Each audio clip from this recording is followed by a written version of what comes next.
Customizable models are such a cool concept to me that the sole reason I was able to switch from a Vroid to a live 2D after all. So I was so happy that I was given the opportunity to review the HakuSN Phoenix model. Please note this review is for the re-rigged version, not the original release. Also, while I had a review copy for this video, this is not a paid review and I have not received a full copy in return. My thoughts are my own. I've tried to balance out the positives and the negatives as best as I could while still being honest. So follow me as I recreate my current design and a couple of other test subjects.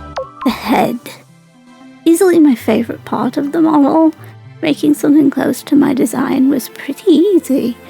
It's actually the closest I managed to get to her face with a customizable, I think. The eye options are great and there's lots of pupil and shading variations. The style is really cute but versatile. The hair was fun to set up too. Some of the options look a bit odd when you mess with the sliders, but I was able to get her head pretty accurate in general and I adored the result. There's a lot of animal ears or horns, although I do need to note that the ear wings and fins don't react to blinks like the other ears. I was kind of disappointed since I use wings, but your mileage may vary on that. Speaking of wings, I had some issues pinning the larger wings to the body. They come as a separate item as well as the tails. I didn't have any trouble pinning the tails though, and there's a fair amount to choose from. The clothing. I love a lot of the clothing options as well. They definitely put a lot of thought into things like the variation pieces on the tops and skirts. The sleeves are nice as well. Being able to make them transparent and the arms actually be there underneath was a nice surprise. However, on the masculine model, several pieces don't fit each other very well, and certain parts from the feminine model are just missing.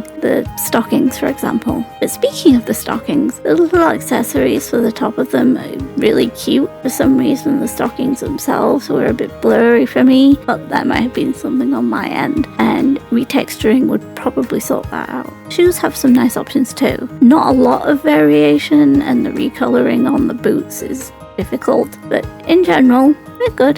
This is what I ended up with. I also made Val of the Valley and vtuber Pinky with the feminine model, along with an OC and my friend Noah with the masculine one. Rigging and toggles. Here I should note I use a webcam and vBridger with NVIDIA tracking, so the result isn't quite as good as with an iPhone, but it's still quite good. The face rigging is one of its strong points, and the shorter hairstyles flow nicely. I feel like the longer hairstyles look a little bit stiff sometimes. The body movement is fluid without being too much. I've seen some people who have the opposite opinion, but I like it. The clipboard is perfect for art streams, and this particular hand pose is adorable. We also got a good old sharp implement for good measure. There's also a game pad. It's currently not rigged and I'm not sure if it will be, but it's there. There's also a microphone, always useful. These are some of the face toggles. Conclusion. If you know for certain your design won't be affected by the current issues, it's not a bad option at all. I personally can't afford to consider it, but I will be keeping an eye on the project.